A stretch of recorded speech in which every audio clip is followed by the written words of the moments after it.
السلام علیکم دوستوں، حضرت دانیال علیہ السلام نے کہا، اے بادشاہ، اگر اجازت ہو تو میں ان قاضیوں سے چند سوالات کرنا چاہتا ہوں۔ قاضی مسکرائے، ایک کم عمر لڑکے سے انہیں کیا خوف تھا۔ بخت نصر بادشاہ نے کہا، پوچھو۔ حضرت دانیال علیہ السلام نے ادب سے عرض کیا، مگر میری ایک شرط ہے، ہر قاضی کو الگ الگ بٹھایا جائے۔ قاضیوں کے چہروں پر ایک لمحے کو گھبراہٹ ابھری، مگر وہ بولے، ہمیں کوئی اعتراض نہیں، ہم سچ پر ہیں۔ قاضیوں کو الگ الگ کر دیا گیا۔ حضرت دانیال علیہ السلام پہلے قاضی کے پاس گئے، نرمی سے پوچھا، اے قاضی، تم نے یہ گناہ کس جگہ ہوتے دیکھا؟ قاضی نے فوراً کہا، باغ میں انجیر کے درخت کے نیچے۔ حضرت دانیال علیہ السلام نے سر ہلایا اور کہا، ٹھیک ہے۔ پھر حضرت دانیال علیہ السلام دوسرے قاضی کے پاس گئے، وہی سوال دہرایا، تم نے یہ گناہ کس جگہ ہوتے دیکھا؟ دوسرا قاضی بولا، انار کے درخت کے نیچے۔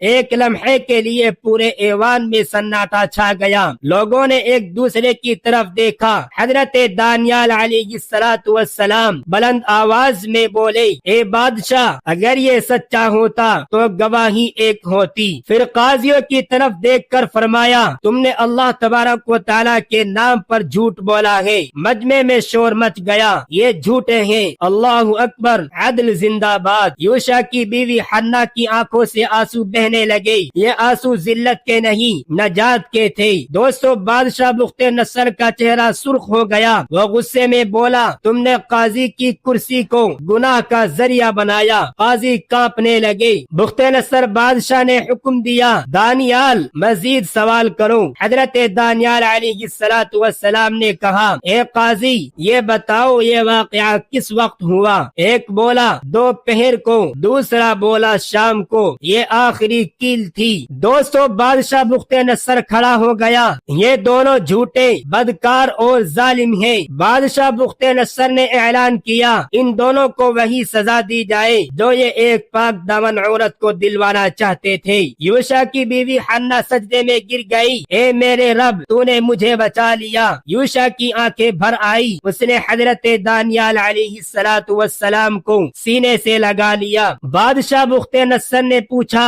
اے لڑکے، تم کون ہو؟ حضرت دانیال علیہ السلام نے کہا، میں دانیال ہوں، اللہ تبارک و تعالی نے مجھے حق و باطل میں فرق کرنا سکھایا ہے۔